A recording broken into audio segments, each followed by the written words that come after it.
What's going on, everyone? Rob Wolkenbrod here. We're talking about AEW WrestleDream, breaking down the pay-per-view, everything that happened on the show, and that crazy, wild main event and other shocking moments. So I think I want to start right from the top here. We have the main event with Jon Moxley versus Darby Allin. That was a chaotic dose of madness with skewers, an aquarium, getting thrown through a table, all this other crazy, wild madness that I was just in awe of watching this entire time here.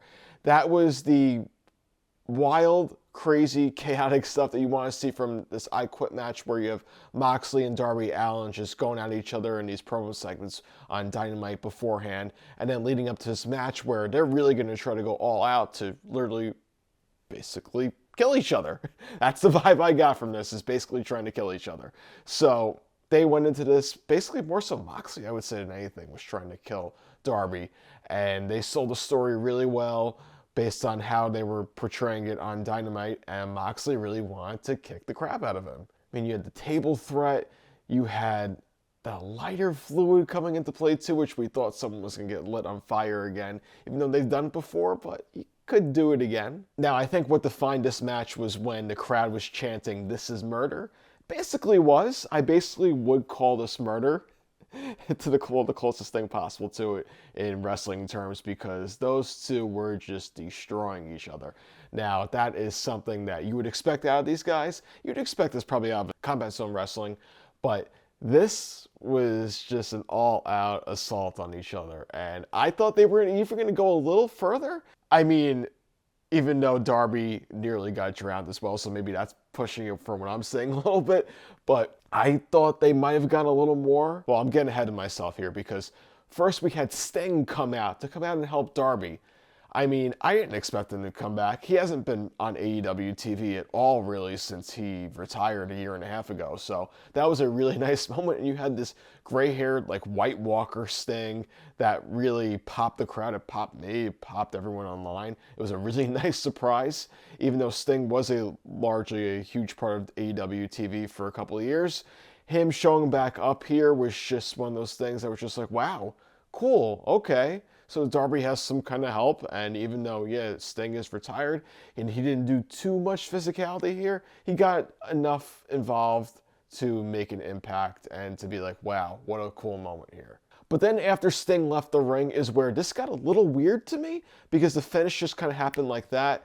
It kind of felt like they were just told to wrap it up and get to it, and Darby just kind of sprung up and took out Moxley and hit his finishers on him, put the Scorpion Deathlock on him, and next thing you know, Moxley quit, kind of out of the blue.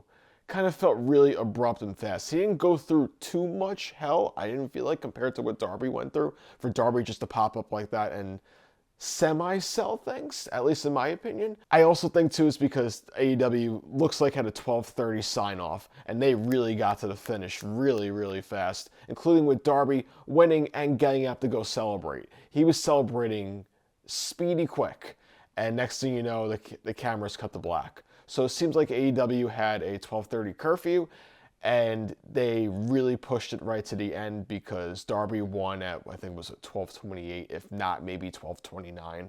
So they really pushed it, and that's a matter of pacing and timing through other matches throughout the show, because this show went very late. I mean, this was a 4.5-hour show, not counting the pre-show. If you want to say that, it's also 5.5 hours, but the stuff you have to buy is 4.5. So to me, having things rushed and not letting Darby really celebrate his moment of finally conquering Jon Moxley and the Death Riders, it hurt it a little bit, I have to say. They could follow it up greatly on Dynamite coming up, because they're doing a lot of good things to follow up on this show already, which they announced on the pay-per-view, which is something I've been waiting to see them do for years. So it seems like Tony Khan took some criticism that's been given to him for a number of years now and installed it into how he's booking things, at least for Dynamite following the show, which I think is excellent. But yeah, it's a big win for Darby.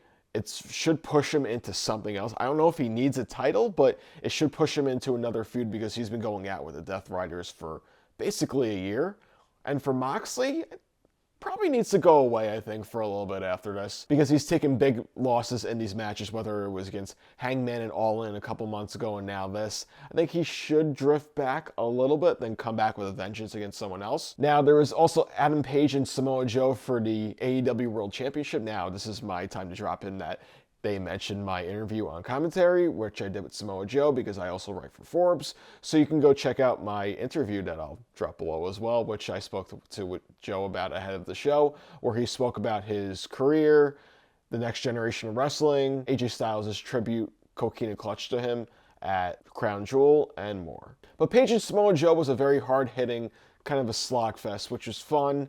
It was technical. It was Joe really just beating the crap out of Page for 15 minutes, and then Page really having to be resilient to work his way back against someone that's bigger and stronger than him, whether it was hitting 3 buckshot lariats or any other offense he had to instill on him to withstand all these other attacks. I thought it was a really fun match. Thought it was a nice little babyface on babyface thing. And then it seemed like everything was going to move on. It was going to be like, okay, Joe's showing a sign of respect to Page after the match by shaking his hand. It was a nice way of putting him over and so on. Not quite. Not quite at all. The Ops turned heel on Page. They turned heel on him. Shocking. Absolutely shocking to me. I did not see that coming. I thought this was a one-off match. Puts Page over, lets him move on to someone else, maybe when MJF comes back, for example. Could be that, could be someone else, but they are going in the direction of making Joe a heel to go after Page for his title. And you have now this whole group with Powerhouse Hobbs and Shibata going after him too. So now you have Page needing to be a little more, even further resilient, having to overcome the odds and building up this more so of a babyface storyline of, hey, I have to go conquer these 3 guys and I'm going to need help eventually, which maybe it's the Young Bucks, maybe a face Young Bucks, since I feel like they're teasing that a little bit or inching their way to that. I think that makes a lot of sense. Unless there's another tag team that maybe comes through to try to help him out. My only qualm with this is that, I love seeing Samoa Joe as a heel, but he just lost clean. He's probably going to get a rematch now, and I would expect him to lose again. At the same time, though, it makes it a little more unpredictable because now he just turned heel. He could theoretically win. You never know. It blurs that line a little bit because you're like, Joe just had this big change happen to his persona, and you would think it sets up to him having this momentum carry with him. But at the same time, Hangman also needs a bit more of a blood feud for this title run because he hasn't had that yet. Kyle Fletcher was a one-off. Even though that had some spark to it, it was just a one-off. Joe here is seemingly just a one-off. Now you have something building a little further here where it's going to go multiple months. And then you set up Page's next feud going into 2026. AEW also has a ton of heel factions, and now they're setting up the Ops being heels to go up against the face Hurt Syndicate. So that kind of sets up things that way as well. Maybe they partially did it for that reason because they have a trios title match coming up on Dynamite this Wednesday. So you can look at it that way too. But it is a lot of heel factions, a lot of big groups. They need a face group, I think, to counteract this. The other big one here was Kris Statlander. Now, Kris Statlander and Toni Storm went head-to-head for the AEW Women's World Championship. First time they ever went one-on-one, and they put on a great match. It was really a story about Toni Storm trying to figure out who she is without the AEW Women's title because clearly she's not going to be getting it back anytime soon based on Kris beating her. So it's going to force her to undergo this character change and to evolve past the title, which she's been around the better part of 18 to 24 months now. But to me, it was that statement match for Kris Statlander as well because she hadn't had a chance to defend the title. And this is her first title run as well in AEW with the main women's world title. So this was a chance for her to stand out, to have a great match to kick off her reign. And I think she did it. And she got put over by the top women's star in the company. So I think this is a great thing for her to elevate herself because to me, the women's division AEW has been very top heavy. And now Kris is moving her way into that stratosphere there with Toni and Mercedes. And I think with this, she did it. And now clearly just setting it up for the next thing moving forward at Full Gear because it looks like we're going to get Kris Statlander versus Mercedes Moné for the AEW Women's World Championship. Now, they didn't say anything about the TBS titles. I wonder if they're going to do a title for title thing, because Mercedes also successfully defended the AEW TBS championship against Mina Shirakawa. But clearly they're doing everything to cement Kris Statlander into that realm of where Toni and Mercedes are. And I think they're doing a wonderful job at that. And I think the heat that they put on them for this segment to lead into this match is terrific. It's setting up Kris to be the face of the division. Even though Mercedes did just lose a world title match a couple months ago, I would think this is setting up for her to lose again, because she also has 10.5 belts, and I don't think she needs the women's world title unless you have her win that and then she starts falling apart. But I really think that Kris could defeat her and then she falls down. I think she should be retaining the women's world title and taking the TBS title from her. I think that would make the most impact at Full Gear. Now, we still have 5 weeks to build that up, but that would be a nice little wrinkle to add in to make this a little more intriguing. Now, Mercedes Moné also had her double title match earlier in the night against Mina Shirakawa, and that was for the interim ROH Women's TV Championship, while Mercedes put her TBS title on the line. And, to me, that always felt predictable because, it doesn't seem like a title that Mercedes was not going to win. The interim title isn't a huge deal, so she can easily take that, and she's not going to lose that match. So, I've been a little critical at times of AEW being predictable with their matches, and I think others have as well. And while they've done better with that lately, this is one of those where it's just like, okay, I know Moné's going to beat Shirakawa. This seems like inevitable to me, and that happened. Now, there's other things on the card, too, that worked out really well to me, from the Young Bucks and Luchasaurus and Jungle Boy putting on a fantastic match, which is the second one of the night, not counting the pre-show lead-in. This was an excellent match showing how good Jurassic Express are together. We've been without them for a couple of years, and I think both Jungle Boy and Luchasaurus were both miscast as heels, even though, granted, Jack Perry was able to lean into all that scapegoat stuff. But he is truly great with his moveset as a babyface, truly.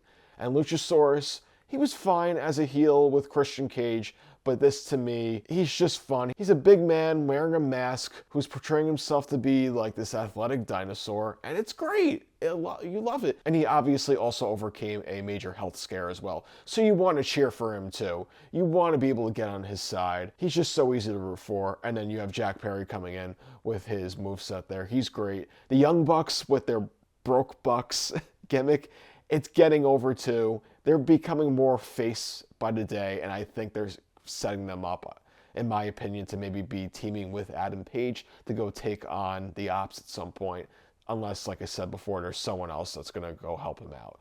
But they're slowly working their way there for that, unless also the Bucks are going to get involved with Kenny Omega, or we get something where we reform the Elite, which was kind of teased in interviews recently.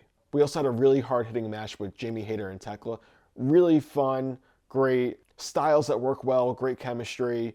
Good win for Jamie Hayter. Could have gone either way, really, but it was a really nice opening match there, and I had a lot of fun with that. Kyle Fletcher and Mark Briscoe was also great, and they put on great showings every time they're in the ring together. They've also faced each other a lot. Mark Briscoe's also faced the same opponents quite a bit. I really think he needs a refresh on who he faces. And while Briscoe got a title match coming out of his big win over MJF, I'm just not sure where he's going from here. He needs something that's going to really take him forward, because I feel like he's kind of leveled off where he's at, even with the MJF win and this. At the same time, he got a title match, so you could say he got something out of it. So maybe I'm overthinking it too much, and it's just a good thing that he's even in this position. We also had that tag title match with Brodido against Okada and Takeshita, and that was another hard-hitting, really fun match where Brodido got the win with Bandido getting the pin on Okada, which was huge. It's a huge win, and that's actually setting up an AEW Unified Championship match on Dynamite.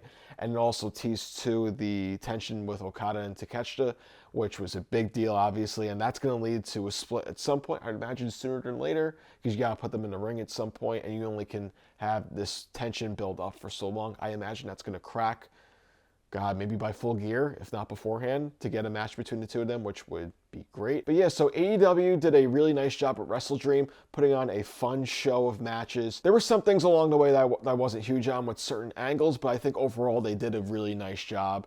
of being creative and doing things a little differently, which Tony Khan said he was going to maybe experiment a little bit with the show, whether it was from bleeding in the last pre-show match into the main card or other angles he took along the way. There was also, throwing Kris Statlander in with Mercedes Moné. There's actually promoting stuff heading into Dynamite to make people want to be invested and interested in seeing the follow-up show, because that has been a problem. That has definitely been a problem with AEW programming, because they've given you very little reason to tune into Dynamite following up, or it's just not setting up enough things in advance to get that show ready, because you want people to tune in, because people are like, okay, what's happening next? Where are we going for the next pay-per-view? Where are we getting out of the next storylines? Are there going to be title matches? What's going on here? And they hadn't really done that, but now with Dynamite, they're going at it quickly. And even Full Gear now. We're going to get Kris Statlander and Mercedes Moné. That's great. Awesome. We're getting right into it. And it looks like we're going to get Joe and Hangman again. Great, we're getting right into it. And maybe that could be a stipulation match for all we know, along with, obviously, the title. We'll have to see about that, where we go. But we even have a title match, too. We have 2 title matches for Dynamite. So they did good things. They put things in the right direction here. I like where AEW is going. It just depends now, will they fully stick the landing on Wednesday? Because clearly listen to criticism and they are taking hold of it and they're doing something about it, which is great. I like that. I like that they're taking action. So we'll see what happens on Dynamite. We'll see what happens on the lead up to Full Gear. And thanks for tuning in. You can find my stuff on Forbes.com, their sports money section, where I'll have plenty of AEW coverage, where you can see previous interviews I've done with Fletcher, Tony Khan, and Samoa Joe. Stay tuned for more videos, and I'll see you in the next one.